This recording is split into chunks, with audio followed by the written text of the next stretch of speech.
Good morning all of you and welcome to online lectures all students. चला आपण राज्यशास्त्रातील पहिलं प्रकरण पाठीमागच्या काही लेक्चर्समध्ये पाहिलेलं होतं. त्याचे 3-4 पार्ट्स आपण केलेले होते.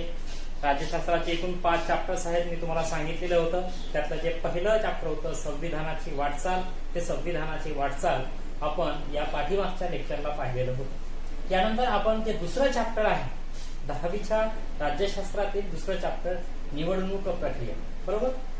बघा, हे आज पाहणार आहोत. निवडणूक आयोग, निवडणूक आयोगाची रचना, त्याची भूमिका, त्याची कार्य वगैरे वगैरे गोष्टी आपण त्याच्यामध्ये पाहणार आहोत या चॅप्टरमध्ये. संविधानाची वाटचाल हा जो चॅप्टर होता, या संविधानाची वाटचाल या चॅप्टरमध्ये आपण संविधानानं त्याच्या अंमलबजावणीच्या पश्चात आजपर्यंत कोणकोणत्या प्रकारचं काम केलेलं आहे, लोकशाहीचं संवर्धन करण्याच्या दृष्टिकोनातून, लोकशाही अधिकाधिक बळकट व अधिकाधिक सक्षम करण्याच्या दृष्टिकोनातून, सदृढ करण्याच्या दृष्टिकोनातून, बरोबर, किंवा सामाजिक न्याय व समता प्रस्थापित करण्याच्या दृष्टिकोनातून संविधानानं कोणकोणत्या प्रकारचं काम केलेलं आहे, बरोबर. हे आपण या संविधानाची वाटचाल या चॅप्टरमध्ये पाहिलेलं आहे, बरोबर. आता आपण पाहतोय निवडणूक प्रक्रिया. जशा प्रकारचं लोकशाहीचं संवर्धन करणे किंवा लोकशाही अधिकाधिक व्यापक बळकट बनणे, सक्षम व दृढ करणे, यासाठी संविधानानं वाटचाल केलेली आहे, बरोबर. म्हणजेच लोकशाहीच्या मार्गाने देशाचा राज्यकारभार करण्यासाठी संविधानानं महत्वाची भूमिका पार पाडली आहे, बरोबर. म्हणून भारताच्या लोकशाहीचा जो संविधानाच्या आधारावर आजपर्यंतचा जो विकास झाला किंवा जी वाटचाल झालेली आहे, त्याच्यामध्ये निवडणुकांचं खूप महत्व, निवडणुका ज्या आहेत त्या निवडणुकांचं खूप महत्वाचं योगदान असलेलं पाहिलं. कारण लोकशाहीत निवडणुका खूप महत्वाच्या असतात. कारण निवडणुका आणि बघा, एक आहे निवडणुका आणि दुसरा आहे प्रतिनिधी. हे जे दोन घटक आहेत, ह्याच्या दोन गोष्टी आहेत, यांना लोकशाही शासन व्यवस्थेमध्ये खूप महत्व आहे, बरोबर. कारण लोकशाही शासन व्यवस्था मुळात काय, लोकांनी लोकांकडून लोकांसाठी चालवलेली शासन व्यवस्था म्हणजेच लोकशाही शासन व्यवस्था होय, बरोबर. लोकांकडून चालवायचे, बरोबर, आपल्याला, आणि कोणीचा लोकांनीच आपणच चालवायचे, पण काही व्यक्तींकडून चालवायचे म्हणजे प्रतिनिधी. प्रतिनिधी म्हणजे काय, हा एक शब्द आहे. रिप्रेझेंटेटिव्ह त्याला आपण म्हणू शकतो. जसा तुमचा क्लासचा एक सीआर असतो, क्लास रिप्रेझेंटेटिव्ह, बरोबर. वर्ग प्रतिनिधी त्याला तुम्ही म्हणत असता. तुम्ही मुख्याध्यापकांकडे एखादा प्रश्न घेऊन जात असाल तर संपूर्ण वर्गाच्या वर्ग घेऊन जाणार नाही. त्या वर्गातील एखादा स्टुडंट जो असतो तो वर्गाची समस्या किंवा वर्गाचा प्रश्न घेऊन मुख्याध्यापकांकडे जात असतो, बरोबर. सगळा वर्ग जातो का, नाहीये. म्हणजे त्या वर्गाचा प्रश्न मुख्याध्यापकापर्यंत पोहोचवण्याचं काम कोण करत असतो, वर्ग प्रतिनिधी करत असतो. म्हणजे वर्गाचं नेतृत्व एक प्रकारे तो वर्ग प्रतिनिधी करतो. तशाच प्रकारे आहे समाजाचं नेतृत्व करणारे काही प्रतिनिधी असतात, त्यांनाच आपण लोकप्रतिनिधी असं म्हणत असतो, बरोबर. म्हणून लोकशाहीमध्ये प्रतिनिधींची खूप महत्वाची गरज असते. कारण अलीकडचा जो काळ आहे, आज प्रत्यक्ष लोकशाही शासन व्यवस्था अंमलात आणणं शक्य नाही. कारण प्रत्यक्ष लोकशाही म्हणजे काय, ज्याच्यामध्ये जनता प्रत्यक्ष सहभागी होऊ शकते शासन व्यवस्थेत. आजचा काळ तसा आहे का, नाहीये. कारण लोकसंख्या आजच्या कालखंडात खूप मोठ्या प्रमाणामध्ये वाढली, म्हणून सगळ्या लोकांना शासन व्यवस्थेमध्ये, राज्यकारभारामध्ये सहभागी करून घेणं हे शक्य नाहीये. म्हणून अप्रत्यक्ष लोकशाही म्हणजेच त्याला आपण प्रातिनिधिक लोकशाही असं म्हणतो, ही आज जगभरात मान्यता पावलेली आहे. आणि प्रातिनिधिक जर लोकशाही आज जगभरात वापरल्या जात असेल तर लोकप्रतिनिधी म्हणजेच प्रतिनिधी हे खूप महत्वाचे असतात. आणि प्रतिनिधी जर निवडायचे असतील तर प्रतिनिधींसाठी निवडण्यासाठी निवडणुका घेणं हे खूप आणि खूप महत्वाचं असतं, बरोबर. म्हणून निवडणुका आणि लोकप्रतिनिधी हा खूप महत्वाचा मुद्दा आहे. म्हणजेच निवडणुका या लोकशाही शासन व्यवस्थेत खूप महत्वाच्या असतात, बरोबर.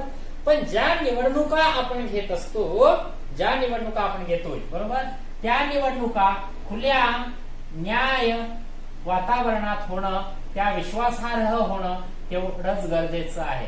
कारण मित्रांनो, ज्या निवडणुका आहेत, ज्या झालेल्या निवडणुका आहेत, ज्या निवडणुका होत आहेत, त्या निवडणुका जर खुल्या, निपक्ष, न्याय, विश्वासार्ह वातावरणात होत नसतील तर त्या निवडणुका घेऊन तरी काही अर्थ उरेल का? काहीही अर्थ उरणार नाहीये. कारण निवडणुका घेण्यातच न्याय नसेल, विश्वासार्हता नसेल, तर तुम्ही जे मतदान करताय त्या मतदानाचा काही अर्थच उरणार नाही. बरोबर?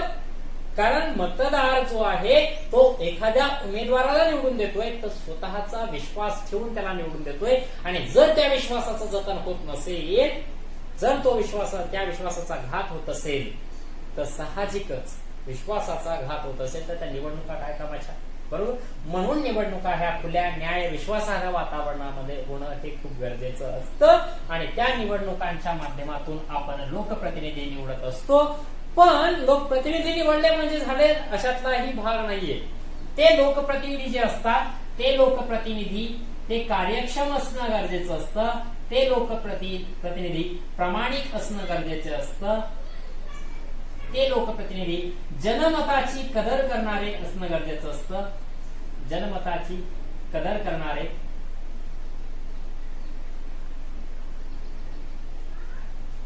आणि ते विश्वासू असले पाहिजे. बघा, ते कार्यक्षम असावेत, प्रामाणिक असावेत, जनमताची कदर करणारे असावेत आणि विश्वासू असावेत. जे लोकप्रतिनिधी तुम्ही निवडताय ना ते लोकप्रतिनिधी तसे असणं गरजेचं. एक तर निवडणुका पण तशा खुल्या, न्याय, विश्वासार्ह वातावरणात जसं तुमच्या पुस्तकांमध्ये दिलेलं आहे तुम्हाला. बरोबर? तुमच्या पुस्तकात तुम्हाला दिलेलं आहे. बरोबर? म्हणून त्या अनुषंगाने तुम्हाला सांगतोय की कशा कार्यक्षम निवडणुका ह्या खुल्या, न्याय, विश्वासार्ह वातावरणात व्हाव्यात. जो लोकप्रतिनिधी आहे तो लोकप्रतिनिधी कार्यक्षम, प्रामाणिक, जनमताची कदर करणारा आणि तो विश्वासू असावा. तरच त्या निवडणुका घेणं गरजेचं आहे. मग निवडणुका आवश्यक का आहे? एक तर लोकप्रतिनिधी निवडण्यासाठी आहे तर आवश्यक. बरोबर? ज्याच्यामुळे मला ज्याला निवडून द्यावं असं वाटेल त्या उमेदवाराला मी निवडून देऊ शकतो किंवा मी माझं मत निवडून देणार नाही, मी माझं मत टाकण्याचा प्रयत्न करेल. बरोबर? असं प्रत्येकानं जर मत टाकण्याचा प्रयत्न केला तर निवडणुका ह्या चांगल्या होऊ शकतात. बरोबर? असो तर त्या निवडणुका खुल्या, न्याय, विश्वासार्ह आणि आपण जे प्रतिनिधी निवडतो ते कार्यक्षम, प्रामाणिक, जनमताची कदर करणारे, विश्वासू का असावे? कारण काम करण्यासाठीच त्यांना निवडलेलं असतं म्हणून ते कार्यक्षम असावेत. बरोबर? त्यांनी प्रामाणिकपणे काम केलं तरच ते काम यशस्वी होऊ शकतं, नाहीतर समाजाचे कोणतेही प्रश्न सोडवले जाणार नाही. जनमताची कदर करणारे, कारण त्याच्याकडे कदर असली पाहिजे त्या लोकप्रतिनिधीकडे, ते मला जनतेने मतदान केलेलं आहे म्हणून मी त्या मताची कदर करणं आवश्यक आहे. बरोबर? आणि ते विश्वासू असावे, कारण जनतेने त्यांना लोकप्रतिनिधी म्हणून निवडून दिलेला आहे. चा अर्थ जनतेने त्यांच्यावर विश्वास टाकलेला आहे. कशासाठी विश्वास टाकलेला आहे? शासन चालवण्यासाठी, जनतेचे, समाजाचे प्रश्न सोडवण्यासाठी विश्वास टाकलेला आहे. म्हणून त्या विश्वासाचं जतन होणं, त्या विश्वासाचं संवर्धन होणं हे तेवढंच आवश्यक असेल आपल्याला. बरोबर? मग अजून पुन्हा बरं, हे झालं लोकप्रतिनिधी निवडण्यासाठी निवडणुका आवश्यक आहे. पण अजून कशासाठी निवडणुका आवश्यक आहे का? तर सत्तांतरण होण्यासाठी. बरोबर? सत्तेमध्ये जो बदल होत असतो त्याला आपण सत्तांतरण असं म्हणू शकतो. सत्तांतरण घडवून येण्यासाठी निवडणुका आवश्यक आहेत. बरोबर? आणि सत्तांतरण जे आहे ते सत्तांतरण कसं होणं आवश्यक आहे? शांततामय मार्गाने होणं. म्हणून शांततामय वातावरणात सत्ता बदल घडवून येण्यासाठी निवडणुका आवश्यक आहेत का? नाहीतर समजा तुमच्या वर्गाचा एखादा CR, एखादा क्लास रिप्रेझेंटेटिव्ह तुम्हाला निवडायचा आहे. मग तुम्हाला जर मी म्हटलं की बाबा चला एखादा अमुक व्यक्ती हा क्लास रिप्रेझेंटेटिव्ह झाला, बरोबर, त्याला CR केलं तर चालेल का? नाही ना. कारण बाकीचे लोक तुम्ही मला दगड मारायला लागाल का? तर बाकीच्यांचं पण असं म्हणणं नाही ना, माझ्यामध्ये पण ती ऍबिलिटी आहे. बरोबर? मी पण एक क्लासचं नेतृत्व करू शकतो. म्हणजे तिथे प्रत्येकाचं असं म्हणणं येईल की मी साहजिकच या क्लासचं नेतृत्व करू शकतो, माझ्याकडे ती कॅपेबिलिटी आहे असं तुम्हाला प्रत्येकाला वाटायला लागेल. म्हणून मी स्वतःहून जर एखादा CR निवडला तर साहजिकच बाकीच्या सगळ्यांचे रोष मी ओढवून घेतल्यासारखं. बरोबर?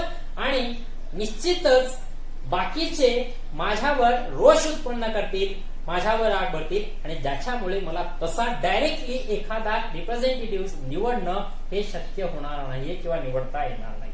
म्हणून निवडणुका ह्या गोपनीय, जसं खुल्या म्हणणं आपण तशाच एक गोष्ट आहे गोपनीय, म्हणजे मतदान करत असताना गोपनीयता ठेवता येते. बरोबर?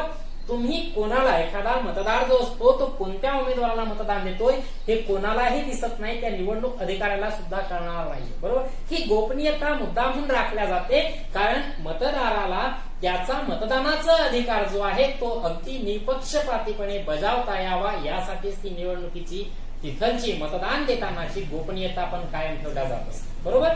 ती गोपनीयता कायम ठेवून निवडणुका खुल्या म्हणजे बघा, गोपनीयता आणि खुल्या दोन शब्द वेगळे आहेत. गोपनीयता म्हणजे मतदान करताना गोपनीयता, आणि खुल्या म्हणजे काय, की प्रत्येकाला तिथे सहभागी होण्याची संधी आहे, त्याला आपण खुल्या वातावरणात असं म्हणतो. म्हणजे नाही तर तुम्ही म्हणसाल की गोपनीयता पण शब्द यायला आणि खुल्या पण यायला आहे, बरोबर. तर खुल्या त्या अर्थाने, गोपनीयता तुम्हाला मतदान करतानाच्या अर्थाचा आहे. ओके, तर म्हणून काय आहे की मला डायरेक्टली एखादा क्लास रिप्रेझेंटेटिव्ह निवडता येणार नाही. तशाच प्रकारचं आहे की एखादा समजा निवडणूक अधिकारी आहे, ते निवडणूक अधिकारी नाही म्हणणार की या लोकसभा मतदारसंघातून हा उमेदवार या, त्या लोकसभा मतदारसंघातून तो उमेदवार या, तसं त्याला म्हणता येणार नाही. का? कारण तसं जर म्हणतं तर बाकीची जनता बोंब मारेल त्यांच्या नावाने की आमच्यामध्ये पण ऍबिलिटी होती, आम्ही पण खासदार होऊ शकत होतो, आम्ही पण आमदार होऊ शकत होतो, किंवा आम्ही पण लोकप्रतिनिधी होऊ शकत होतो, बरोबर. म्हणून निवडणुका गरजेच्या आहेत. कारण म्हणजे निवडणुका जर तशा डायरेक्टली निवडून घेतले असते लोक, तर लोक भांडायला उठले असते, त्यांनी रोष धारण केला असता लोकांनी. म्हणजे जे सत्तांतरण घडलं असतं 5 वर्षांनी वगैरे वगैरे, बरोबर, विशिष्ट कालावधीनंतर जे सत्तांतरण घडत होतं ते सत्तांतरण शांततामय मार्गाने घडलेलं नसतं. म्हणून आता निवडणुका झाल्या ना, मग कसं आहे, मग सगळे शांत गपचूप, तेरी बी चूप मेरी बी चूप. कसं म्हणजे कोणी कोणालाच नाही म्हणू शकणार, कारण निवडून जनतेनं दिलेलं आहे, आणि कोण मत टाकलेलं आहे कोण नाही, बरोबर. सपोज एखादा एक्स आणि एखादा वाय, हे जे दोन आहेत एक्स आणि वाय, हे दोन प्रतिनिधी उभे होते, बरोबर. आता तुम्ही एक्सला मत कोणी टाकले, तुम्ही एक्सला मत टाकलेलं आहे का वायला मत टाकलेलं आहे, कळणार आहे का?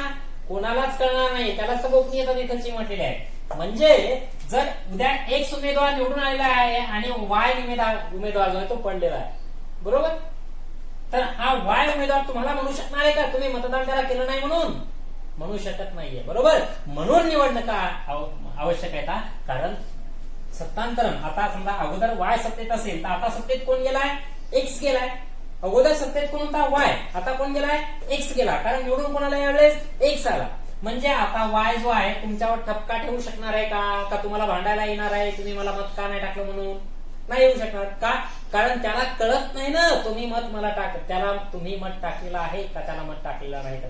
म्हणून शांततामय वातावरणात सत्तांतरण घडून येण्यासाठी निवडणुका आवश्यक असतात, बरोबर.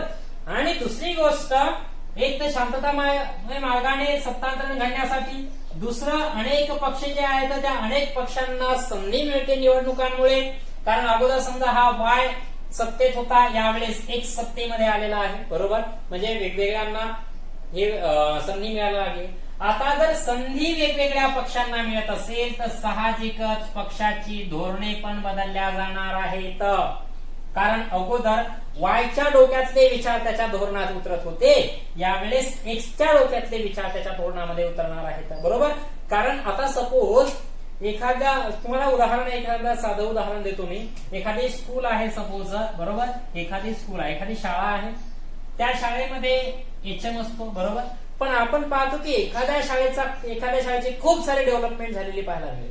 मग त्या शाळेचा एचएम असेल आणि प्लस त्या शाळेची तिथलची कमिटी असेल, व्यवस्थापन समिती असेल, बरोबर. ती कमिटी असेल, ती मॅनेजमेंट कमिटी असेल आणि तो एचएम असेल. हे जे दोन प्रकार आहेत, बरोबर, हे जे दोन घटक असेल ते पण तेवढेच महत्वपूर्ण आहेत ना. कारण लक्षात घ्या, या एक शाळेचा विकास झालेला असेल, सपोज वाय शाळेचा तेवढा झालेला नसेल. मी असं म्हणतोय, फक्त झालेला नाही असं म्हणत नाही मी, तेवढा झालेला नसेल, तेवढा एक्स इतका वायचा झालेला नसेल. कारण एक्सच्या शाळेची हे जे घटक आहेत यांचं डोकं तसं चालतं ना, प्लॅनिंग आहे, धोरणं ती कशा प्रकारची ठरवतात, बरोबर. म्हणजे कळते तुम्हाला. आणि यांच्याकडे तेवढीच धोरणं ठरवल्या जात नाहीत. म्हणजे धोरणात बदल पडतो, कारण इथलचे व्यक्ती वेगळे आहेत, म्हणजे धोरणं बदलणार आहेत. मग आधी जर वाय पक्ष सत्तेत होता आणि आता जर एक्स पक्ष सत्तेत आलाय तर धोरणं बदलली. म्हणजे सत्तांतरण घडून आलं. सत्तांतरण कधी? संधी मिळाल्यामुळं. आणि संधी मिळाल्यामुळं मग पुन्हा धोरणं बदलली की समाज जीवनामध्ये सुद्धा बदल होतोय किंवा होणारच आहे, साहजिकच. कारण पहिल्या आता ज्या वेळेस वाय पक्षाची सत्ता होती तेव्हा वाय पक्षाच्या हातून जी काही कामं राहिलेली असतील ती आता साहजिकच एक्स पक्षाच्या हातून कामं व्हायला लागतील, बरोबर. म्हणून अगोदरचा जो पक्ष आहे त्याच्याकडून ज्या क्युरीज राहिलेल्या असतील त्या क्युरीज आता एक्स पक्ष पूर्ण करणार आहे, बरोबर.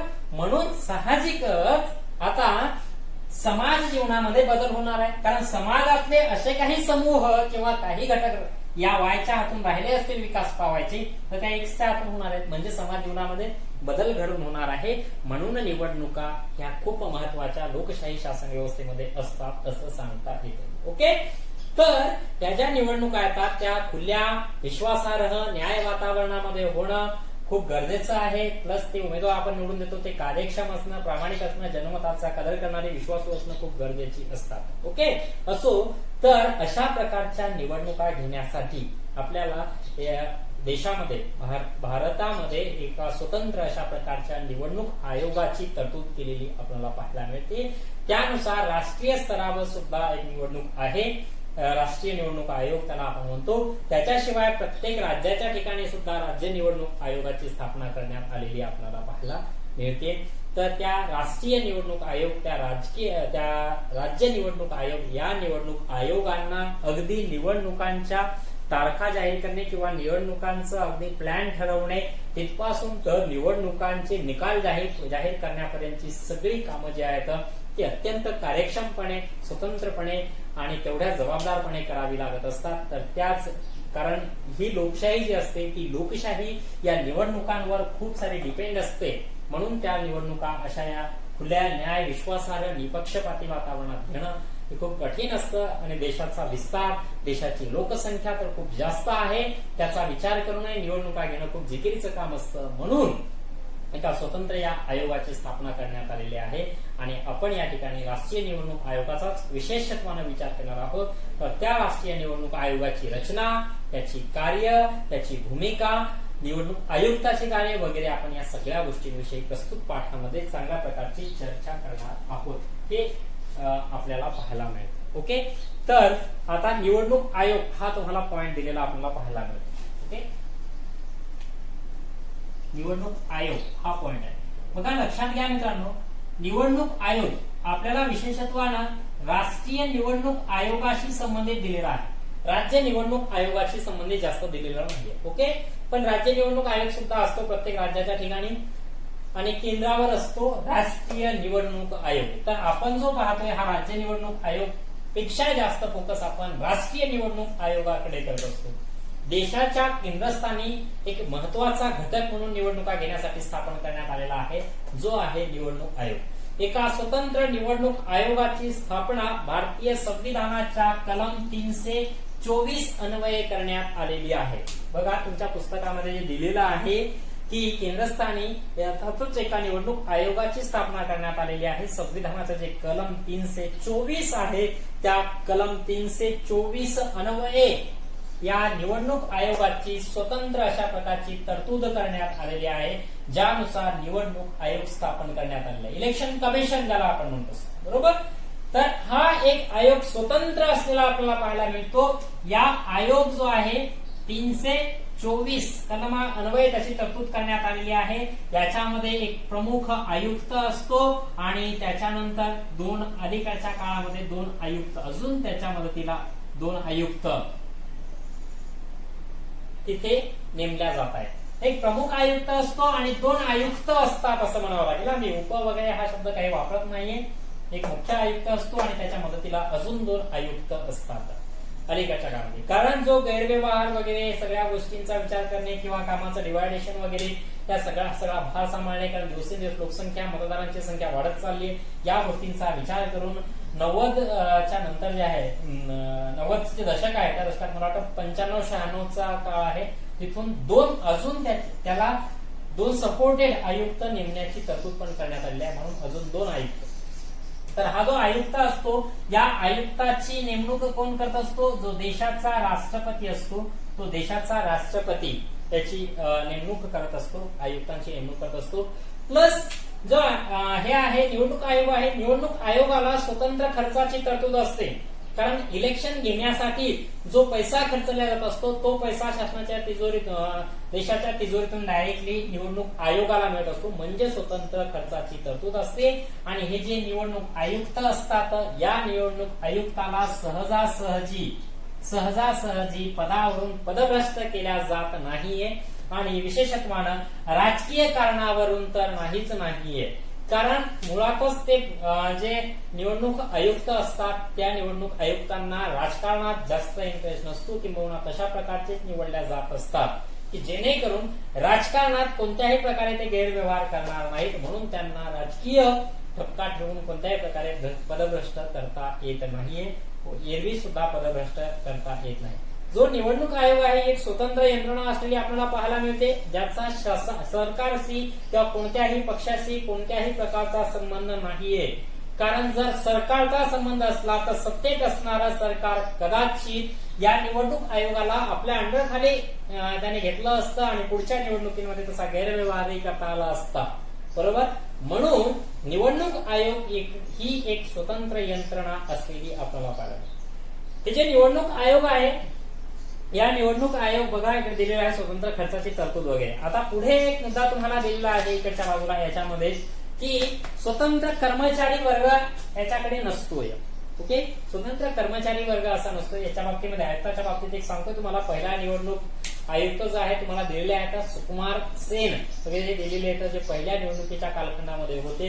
खूप महत्वाची भूमिका त्यांनी भारताच्या निवडणुकांच्या बाबतीमध्ये पार पाडलेली आहे. ब्रिटिश कालखंडामध्ये सुद्धा ते एक अधिकारी पदावर असलेले पाहायला मिळतात. ओके, असो निवडणूक आयोग जो आहे त्या निवडणूक आयोगाकडे स्वतंत्र अशा प्रकारचा कर्मचारी वर्ग नाही. निवडणूक आयोगाकडे स्वतंत्र अशा प्रकारचा कर्मचारी वर्ग नाही. मग तुम्ही म्हणसाल की ज्या निवडणुकीचा जो दिवस असतो त्या निवडणुकीच्या दिवशी जर तुम्ही मतदान केंद्रावर जात असाल तर त्या ठिकाणी साहजिकच एक जो कक्ष असतो त्या कक्षामध्ये 4-5 निवडणुकीचे अधिकारी काही असतात, बरोबर. हो, असतात. मग ही सगळी आता एका मतदार केंद्रावर कक्ष तर 1, 2, 3, 4 कितीही कक्ष असू शकतात, आणि एका कक्षामध्ये मिनिमम 3 ते 4 तरी अधिकारी असतात, बरोबर. मग एकाच मतदान केंद्रावर मिनिमम 4 ते मॅक्सिमम किती पण असू शकतात, त्या कक्षानुसार वाढत जाते, बरोबर. तर मग हे जे कक्ष आहेत या कक्षामध्ये असलेले जे अधिकारी आहेत ते अधिकारी आहेत कुठून, बरोबर, हा प्रश्न पडतो. मग ते जे अधिकारी असतात ज्या दिवशी इलेक्शन होतं, ज्या दिवशी निवडणुका होत असतात, त्या निवडणुका घेण्यासाठी तुम्हाला तिथे जे म्हणजे तुमचं मतदान घेण्यासाठी तिथे जे अधिकारी असतात ते अधिकारी तात्पुरत्या बेसवर नेमलेले असतात, ज्याच्यामध्ये अधिकारी असतील, शासकीय अधिकारी, शासकीय कर्मचारी असतील, शिक्षक असतील किंवा इतर काही महत्वाचे या सगळ्या लोकांची एका दिवसासाठी नेमणूक केल्या जात असते. काय केल्या जात असते, कारण जरीही निवडणूक आयोगाला स्वतंत्र खर्चाची तरतूद केलेली असली तरी सुद्धा जर निवडणुकांसाठी, कारण आपण पाहतोय की भारतामध्ये 543 लोकसभा मतदारसंघ आहेत. मग एक जो मतदारसंघ असतो एका मतदारसंघामध्ये मतदान केंद्र किती असतील विचार करा, बरोबर. एका मतदारसंघामध्ये मतदान केंद्र किती असतात आणि एका मतदान केंद्रावर किती किती अधिकारी असतात, म्हणजे विचार करा. ते लाखोच्या घरात बजेट जाऊ शकतं, म्हणजे लाखो कर्मचारी, म्हणजे एवढे लाखो कर्मचारी नेमायचे. आणि लोकसभेच्या निवडणुका तर दर 5 वर्षांनी होत असतात. मग आता निवडणुका घ्यायच्या महिनाभरात जिकडे तिकडे होऊन जातं आणि त्याच्यानंतर मग काय करायचं, 5 वर्ष उरलेले, सपोज 6 महिने गेले, सपोज एका लोकसभा मतदारसंघात लोकसभा निवडणुकीत 6 महिने गेले, बाकीचे 4 वर्ष 4.5 वर्ष हे जे सगळे अधिकारी जे निवडणूक आयोगाने नेमलेले असतील त्या अधिकाऱ्यांना काय बसून फुकट पगार देईल का, मग एवढी आर्थिक तरतूद पुन्हा कुठून होईल, म्हणजे ह्या सगळ्या गोष्टी वाढत असतात. म्हणून एवढा मोठा कर्मचारी वर्ग त्यामुळेच निवडणूक आयोगाने नेमलेला नाहीये.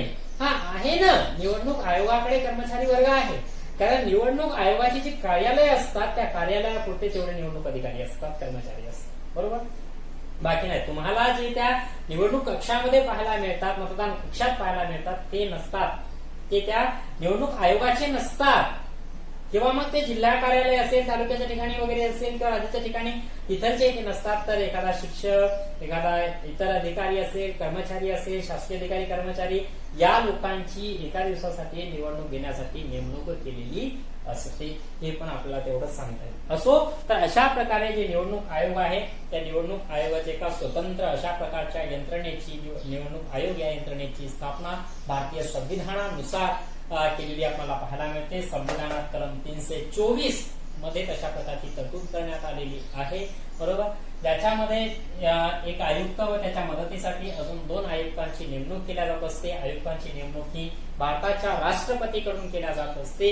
या निवडणूक आयुक्तांना कोणत्या सहजासहजी त्यांच्या पदावरून पदभ्रष्ट केल्या जात नाही. सहजासहजी राजकीय कारणावरून तर केल्या जातच नाहीये. निवडणूक आयोगाला स्वतंत्र आर्थिक तरतूद असते आणि निवडणूक आयोगाकडे त्याचा स्वतंत्र कर्मचारी वर्ग नसतो. ज्या दिवशी निवडणूक होतात त्या दिवसासाठी सरकारी अधिकारी असतील, कर्मचारी असतील, शिक्षक वगैरे असतील किंवा इतर काही लोक यांची नेमणूक एका दिवसासाठी निवडणूक घेण्यासाठी केल्या जात असते. ओके. आता आपण मित्रांनो पुढच्या पॉइंट कडे सरकतोय. निवडणूक आयोग जो आहे या निवडणूक आयोगाची आपण कार्य पाहणार आहोत. बरोबर. निवडणूक आयोगाची आपण कार्य पाहतोय. निवडणूक आयोगाची कार्य बघा. निवडणूक आयोग कलम 324 अन्वये स्थापन करण्यात आलेला आहे. बरोबर. निवडणूक आयोग कलम 324 अन्वये स्थापन करण्यात आलेला आहे. मग त्याची जी स्थापना करण्यात आलेली आहे या निवडणूक आयोगाची कशासाठी? निवडणुका घेण्यासाठी. त्याची काय उगीच फक्त स्थापना करण्यात आली का नाही. ज्या निवडणुका आहेत ज्या भारताच्या लोकशाहीमध्ये खूप महत्वाची भूमिका बजावतात. बरोबर. म्हणून त्या निवडणुका घेण्यासाठी निवडणूक आयोगाची स्थापना करण्यात आलेली आहे. बरोबर. म्हणून जो निवडणूक आयोग आहे तो निवडणूक आयोग काहीतरी काम करणे या हेतूने त्याची स्थापना करण्यात आलेली आहे. म्हणून निवडणूक आयोगाची कार्य आपल्याला पाहायची जी कार्य खूप महत्वाची आहे. त्यात पहिलं आहे मतदार याद्या तयार करणे. हे एक महत्वाचं त्याचं काम आहे. मतदार याद्या तयार करणे. आपण पाहतोय मित्रांनो की मतदानाचा अधिकार भारतातल्या प्रत्येक नागरिकाला मिळालेला आहे. याच्या आधीचं जे चॅप्टर आहे त्या आधीच्या चॅप्टर मध्ये आपण बोललो होतो. बरोबर. की मताधिकार मतदानाचा अधिकार हा प्रत्येक नागरिकाला आहे. जात, धर्म, भाषा, प्रदेश, लिंग, वंश, गरीब, श्रीमंत अशा प्रकारचा कोणताही भेदभाव न करता प्रत्येकाला मतदानाचा स्वतंत्र अधिकार मिळालेला आपल्याला पाहायला मिळतो आणि प्रत्येकाच्या मताचं मूल्य सुद्धा सारखं आहे त्याला आपण बोलतो. बरोबर. म्हणून ज्यानं वयाची 18 वर्ष पूर्ण केलेली आहेत त्या भारताच्या प्रत्येक नागरिकाला मतदानाचा अधिकार प्रदान करण्यात आलेला आहे. क्लिअर आहे. मग जे भारताचे नागरिक आहेत त्यांना मतदानाचा अधिकार मिळालेला आहे. मग मतदानाचा अधिकार घर बसल्या मिळतो का नाही? आपलं मतदार याद्या ज्या आहेत त्या मतदार याद्यांमध्ये सुद्धा नाव नोंदवणं गरजेचं असतं. जोपर्यंत मतदार याद्यात नाव येणार नाहीये तोपर्यंत आपल्याला कुठल्याही प्रकारे मतदान करता येणार नाही. हे पण तेवढंच गरजेचं आहे. मग आपण पाहतो की दरवर्षी एवढं म्हणणं तर लय लांबची गोष्ट झालं. दर महिन्याला इतकंही म्हणणं खूप लांब आहे. प्रत्येक दिवशी कुणाला ना कुणाला वयाची 18 वर्ष पूर्ण होत आहे. बरोबर. मग अशा प्रकारची जी नवीन तरुण पिढी आहे अशा नवीन तरुण पिढीला मतदानाचा अधिकार प्रदान करण्यासाठी त्यांना नाव नोंदणी करावी लागत असते. तर ती नाव नोंदणी केल्याच्या नंतर त्या ज्या याद्या येतात त्या याद्या अद्ययावत करणे, त्या याद्या नवीन बनवणे, त्या मतदारसंघाच्या याद्यामध्ये त्या नवीन लोकांची नावं टाकणे, त्यांना तशा प्रकारची मतदानाची ओळखपत्र ज्याला आपण इलेक्शन कार्ड असं म्हणतो ते इलेक्शन कमिशन कडून मिळत असतं. म्हणजे निवडणूक आयोगाकडून जे कार्ड असतं ते कार्ड मिळत असतं हे आपल्याला पाहायला मिळतं. तर त्या याद्या बनवणे, त्या याद्या अद्ययावत करणे अशा प्रकारची सर्व आणि त्यांना ओळखपत्र प्रदान करणे ही सगळ्या प्रकारची कामं निवडणूक आयोगाला करावी लागत असते. ज्यालाच आपण मतदार याद्या बनवणे असं म्हणतोय. बरोबर. त्यानंतर दुसरा आहे पॉइंट मित्रांनो निवडणुकांचे वेळापत्रक व संपूर्ण कार्यक्रम ठरवणे. बरोबर. निवडणुकांचे वेळापत्रक आणि संपूर्ण कार्यक्रम ठरवणे. निवडणुकांचे वेळापत्रक ठरवणे आणि निवडणुकांचा कार्यक्रम ठरवण्याची महत्वाचं काम या निवडणूक आयोगालाच पूर्ण करावं लागतं. आता ज्या निवडणुका आहेत त्या निवडणुका आपण पाहतोय जवळपास लोकसभेच्या निवडणुकांचा जर विचार केला तर दर 5 वर्षांनी होतात. बरोबर. विधानसभेच्या निवडणुकांचा जर विचार केला तर त्या सुद्धा दर 5 वर्षांनी होतात. पण भलेही ह्या 5 वर्षाच्या नंतर होत असल्या तरीही निवडणुका खूप महत्वपूर्ण बाब आहे. कारण तुम्हाला मी बोललोय की देशाच्या लोकसंख्येचा जर विचार केला, एवढ्या मोठ्या विस्ताराचा जर विचार केला, तर निवडणुका घेणं आणि त्या निवडणुका खुल्या न्याय व विश्वासार्ह वातावरणात घेणं खूप जिकिरीची बाब आहे, खूप अवघड बाब आहे. म्हणून सांगतोय मित्रांनो, निवडणुका घेणं ही एवढी सोपी बाब नाहीये. तर त्या निवडणुका तशा प्रकारे जर घ्यायच्या असतील तर इतक्या सोप्या नाही का. जरीही त्या 5 वर्षाच्या अनंतर असतील तरीही त्याचं नियोजनही तेवढं लॉंग करावं लागेल. त्या खूप वेळानंतर येत असल्या तरी खूप वेळापासून त्यांचं नियोजन करणं हे खूप महत्वाचं असतं, हे आपल्याला पाहायला. म्हणून निवडणुका त्या कधी होतात, त्या कधी घ्यायच्या आता, किती टप्प्यात घ्यायच्या आता, बरोबर, सर्व जे वेळापत्रक आहे ते वेळापत्रक ठरवण्याचं काम हे निवडणूक आयोगाचंच असतं. बरोबर. मग त्याच्यामध्ये निवडणुकांच्या तारखा जाहीर करणे, त्या उमेदवारांना अर्ज भरण्याची अंतिम तारीख जाहीर करणे, उमेदवारांची अर्ज परत घेण्याची तारीख जाहीर करणे, प्रत्यक्ष निवडणुकांचे हे असतील, दिवस असतील, तारखा असतील, प्लस निकालाची तारीख वगैरे असतील, प्लस त्या निवडणुका किती टप्प्यात घ्यायच्या, कधी घ्यायच्या वगैरे वगैरे सगळ्या प्रकारचा जो कार्यक्रम असतो किंवा वेळापत्रक असतं हे निवडणूक आयोगालाच ठरवावं लागत असतं. त्याचं एक महत्वाचं ते काम असतं. ओके. त्याच्यानंतरचा पॉइंट आहे मित्रांनो, उमेदवारांच्या अर्जांची छाननी करणे. उमेदवारांच्या अर्जांची छाननी करणे. आता आपण पाहतोय की निवडणुका ज्या घेतल्या जात असतात त्या निवडणुका काय डायरेक्टली घेतल्या जातात का? या निवडणुकीला उभे राहा नाही. आता तुम्हाला मी जस्ट म्हटलं की निवडणुका ह्या जाहीर होत असतात. बरोबर. म्हणजे निवडणुकांचं वेळापत्रक, निवडणुकांचा कार्यक्रम ठरत असतो. मग निवडणुकांचा जो कार्यक्रम ठरत असतो त्यानुसार हे जे उमेदवार उभे राहणार असतात त्यांच्यासाठी अर्ज भरण्याची सुद्धा तारीख असते. मग ते उमेदवार कोणत्या पक्षाकडून आहेत का कोणत्याच पक्षाकडून उमेदवार जर नसेल तर त्याला आपण म्हणतो अपक्ष उमेदवार. म्हणजे जवळपास सगळे उमेदवार, मॅक्झिमम उमेदवार काय करत असतात, कोणत्या तरी पक्षाकडून उभे राहत असतात. बरोबर. आणि काही उमेदवार कोणत्याही पक्षाकडून उभे राहत नाही. ते मग कोणत्याही पक्षाकडून जे नसतात त्यांना आपण म्हणत असतो अपक्ष उमेदवार. मग उमेदवार तो कोणत्या पक्षाकडून असो का अपक्ष उमेदवार असतो, दोन्ही प्रकारच्या उमेदवारांच्या अर्जांची छाननी निवडणूक आयोगाला करावी लागत असते.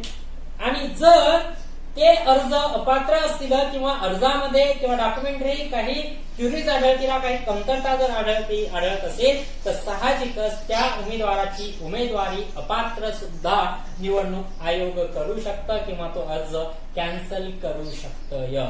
लक्षात घ्या. म्हणून कारण निवडणुकीला उभा राहणारा जो उमेदवार असतो त्याला डायरेक्टली उभा राहता येत नाही, त्याला अर्ज दाखल करावा लागत असतो निवडणूक आयोगाकडे किंवा त्या निवडणूक कार्यालयाकडे. ज्यावेळेस तो उमेदवार अर्ज घेऊन त्या निवडणूक कार्यालयाकडे जात असतो त्याला त्याच्यासोबत बऱ्याचशा गोष्टी जोडाव्या लागत असतात, बरेचसे कागदपत्रे त्याला जोडावे लागत असतात. त्याची ओळख असेल, त्याची काही ओळखपत्रे वगैरे असतील, काही संपत्तीचा वगैरे काही डॉक्युमेंटेशन असेल किंवा त्याचा इतर त्याचं काही बॅकग्राऊंड वगैरे असेल, ह्या सगळ्या गोष्टी येतात. त्या सगळ्या गोष्टी त्याला जोडाव्या लागतात आणि म्हणून ती सगळ्या गोष्टी त्याच्या योग्य आहेत की नाही, तो उमेदवारीसाठी पात्र आहे की नाही हे पाहण्यासाठी इतर माहिती भरवण्यात असते. कारण इतर माहिती का मागवण्यात जाते, कारण तो लोकप्रतिनिधी आहे म्हणून तो कार्यक्षम, प्रामाणिक, जनमताची कदर आणि विश्वासू असला पाहिजे ना. आणि ते पाहण्यासाठीच तर अर्ज मागवावा लागतो. मग साहजिकच अर्जामध्ये या सगळ्या गोष्टी येत असतात. बरोबर. म्हणून त्या अर्जाद्वारे बऱ्याचशा काही गोष्टी मागवल्या असतात. त्याच्यातून ते कळत असतं की मुळात काय, म्हणजे सर्वच कळणार नाही पण काही अंशी समजू शकतं की उमेदवार कसा आहे. म्हणून त्या उमेदवारांच्या अर्जांची बारकाईने छाननी करणे, त्याची तपासणी करणे याचं काम सुद्धा निवडणूक आयोगाचं असतं. आणि जर ते अर्ज परिपूर्ण नसेल तर त्याची उमेदवारी अपात्र सुद्धा ते ठरवू शकतात. ओके. नेक्स्ट पॉइंट आहे त्याच्यामधला राजकीय पक्षांना मान्यता देणे. राजकीय पक्षांना मान्यता देणे.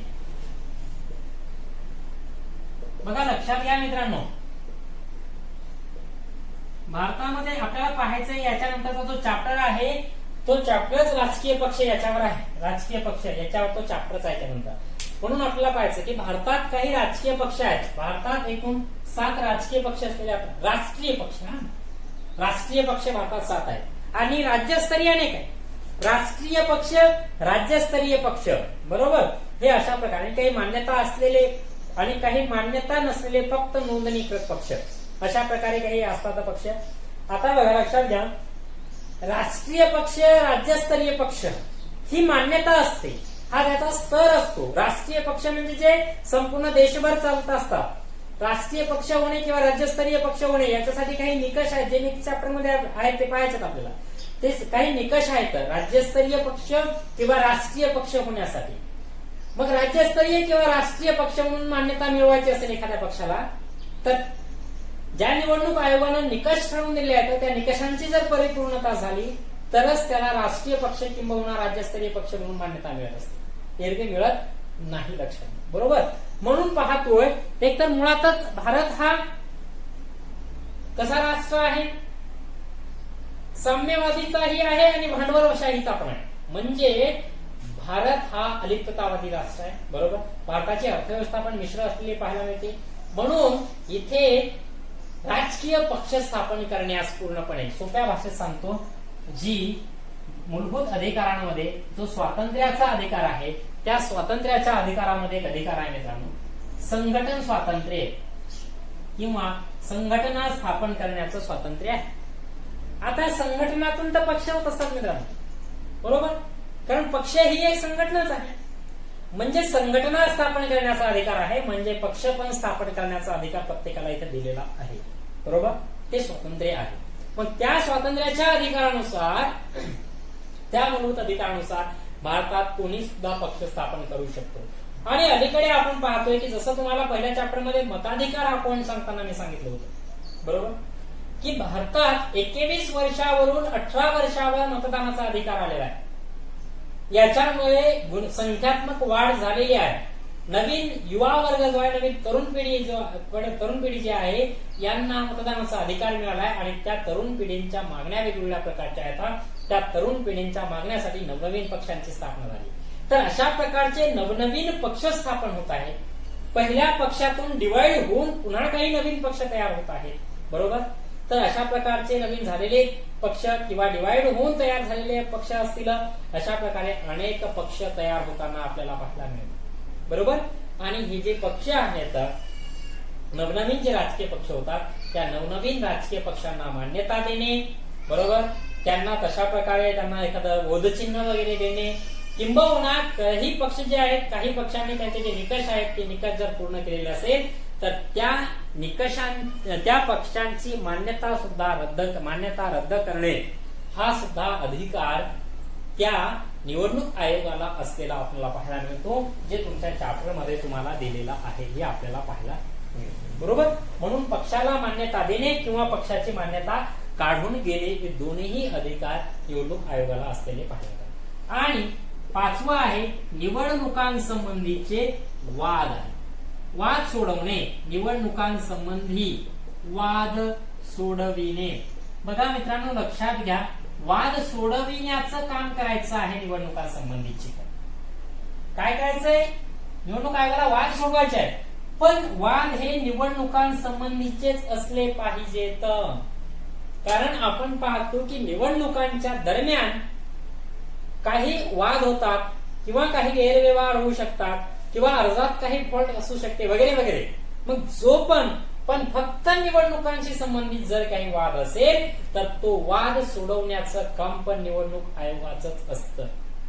आणि जर त्या वादातून तो उमेदवार किंबहुना तो राजकीय पक्ष जर दोषी ठरत असेल तर त्या राजकीय पक्षाची मान्यता काढून घेणे, त्या उमेदवाराचं उमेदवारित्व अपात्र ठरवणे, ते उमेदवारित्व त्याचं प्रतिनिधित्व काढून घेणे हा सुद्धा अधिकार त्या निवडणूक आयोगाला असतो. म्हणून निवडणुकांसंबंधीचे वाद सोडवणे ही सुद्धा एक महत्वाची भूमिका हा निवडणूक आयोग पार पाडत असतो, हे आपल्याला पाहायला मिळतं. शिवाय जर एखाद्या मतदारसंघात पुन्हा निवडणुका घेण्याची वेळ आली तर त्या पुन्हा निवडणुका घेण्याचा अधिकार सुद्धा निवडणूक आयोगाला असतो.